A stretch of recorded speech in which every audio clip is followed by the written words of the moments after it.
Hi everyone, Sophia the Clever Kobold here. And today, once again, we're doing something a little different. But honestly, it's right up my alley. If you've been around my channel for a while, you know that a lot of my spare time is around Dungeons and Dragons, creating homebrew monsters, NPCs, the whole shebang. And if I'm completely honest, back at school, I spent a lot of my time drawing very badly written mangas. Oh, it's just peak teen angst in Biro. So I decided that I would follow on from our Fakemon video and design some Pokemon trainers. And it just feels like I'm slipping back into something that feels cozy and familiar. And it's quite comforting at the moment as I'm going through some change in my personal life. Now, if you've seen my recent video, you know that I designed Isperia and its ghostly evolutions. And every time I have spun my Fakemon wheel since, somehow I keep landing on ghost types. Either the math is broken or the universe is quietly confirming that I was born to be a ghost type trainer. So, working on the Aspire line, I thought, what if I had designed the kind of trainer who could actually use them? And immediately I knew I didn't want to create someone that was edgy, very obviously gothic, or overly dark. I wanted to create someone who was kind of like outwardly almost the complete opposite. So they were outwardly sweet and cute, but there was just something that tiny bit unsettling about them. So immediately, my mind went to the kids in horror films who say these terrifying things, but with a straight face or with like those big smiles, like, I see dead people. They said you'd be here. Or like the classic, come play with us. And in, oh, that's the vibe. Creepy cute.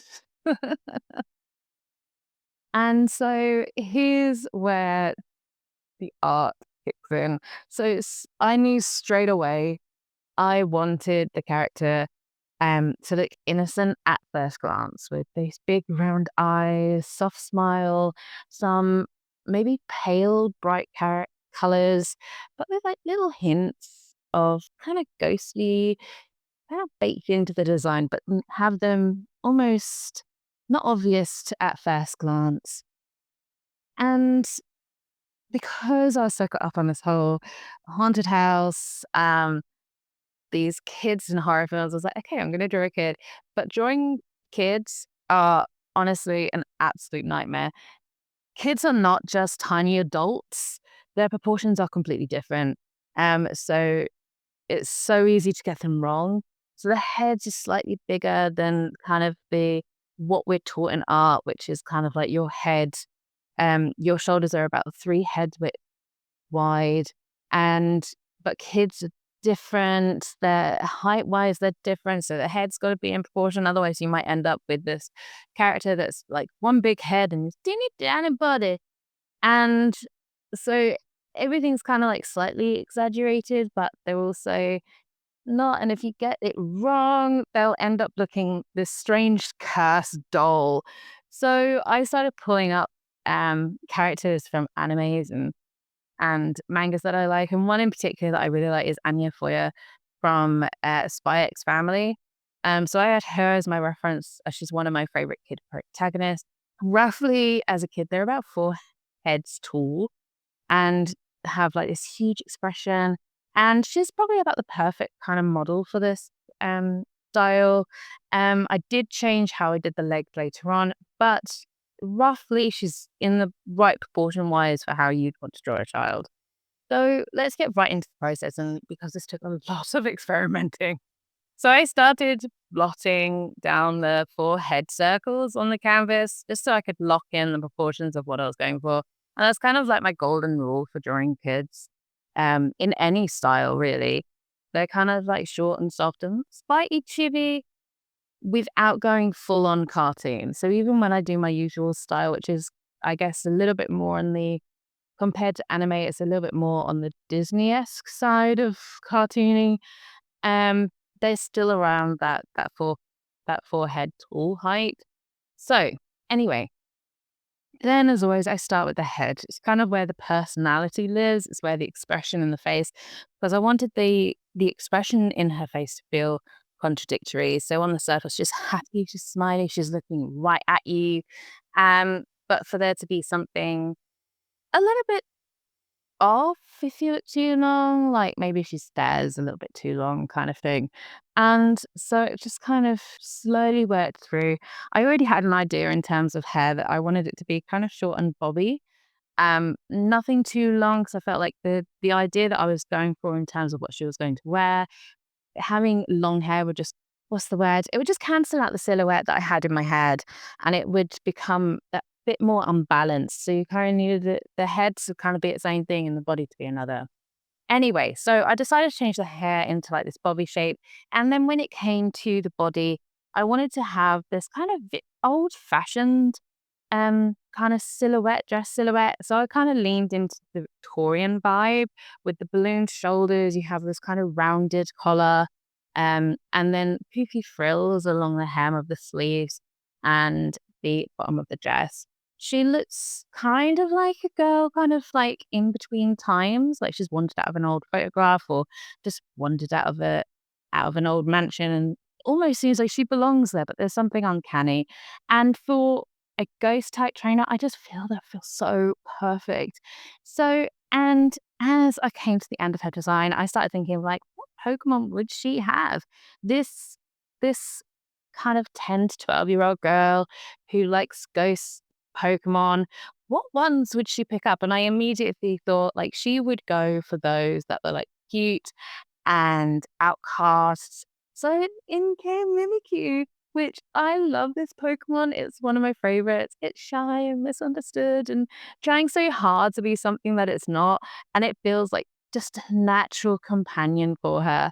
And so in the time lapse, you can see me fiddling with its pose like a few times. Like I was trying to get its classic pose and trying to get that kind of cute but eerie, drawn on look on the Pikachu mimicking face.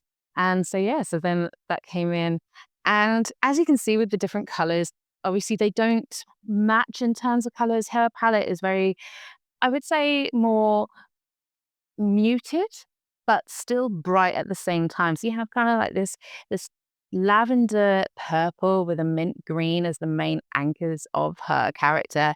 And there's kind of this cold undertone to them. So I didn't pick any colors that were too warm. They're very kind of a cold undertone to her. And her hair is kind of like this silvery, um, purpley white, which kind of I feel ties her to this ghostly aesthetic without going full cliche with her. And then as you can see, one of the little details I added later on is just this umbrella behind her back. It's kind of wanted it to be like she's holding it, like both arms behind her back, mostly because I was trying to avoid drawing the hands.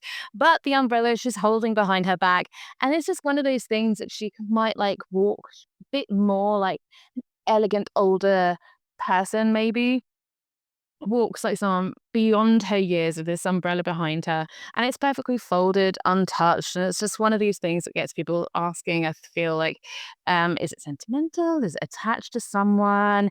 Is it about to rain? Like it just adds kind of questions about the character and about like what's happening on in her life in a sense.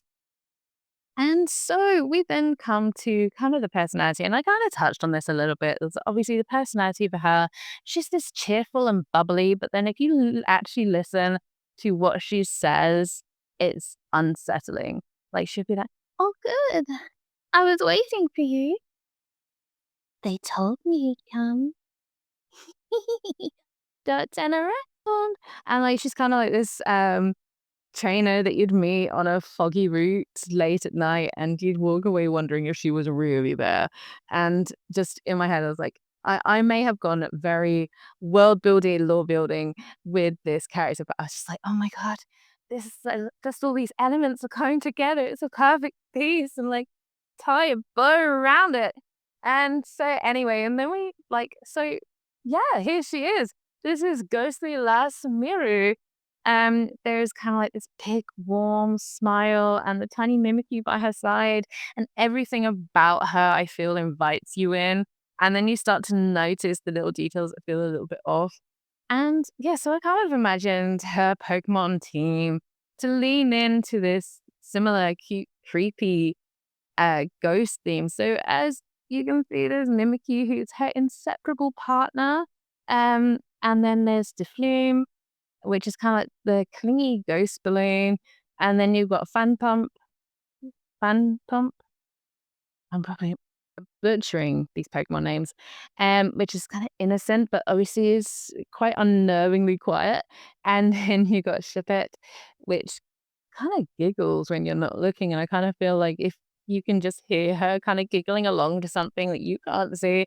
And so, yeah, it kind of matches her kind of cute and mysterious and playful kind of vibe, but also quite unsettling, which just, yeah. So, yeah, I've absolutely enjoyed designing Miru. She's kind of like well, she is my first proper Pokemon trainer concept. And honestly, I want to do more. I'm very tempted to turn Dungeons and Dragons monsters into Pokemon and Pokemon into Dungeons and Dragons monsters. If you want to see that, please comment below. It is something that I'm quite excited to do. It probably will take a lot of time to work out what monsters I will swap over and change the world over, but I will just give it a go. And yeah, so I just wanted to do like a bit more storytelling here and tying trainers into the world of Pokemon to make them feel more alive. And so yeah, if you have enjoyed this video, give it a like, leave a comment with maybe your Fakemon ideas or a trainer idea, or even just let me know whether or not you enjoyed this video or not. Or if you have some random thing to say, comment down below. Anything helps. And subscribe if you don't want to miss the next one. So thank you so much for watching, and I'll see you next time. Bye for now, Kobolds.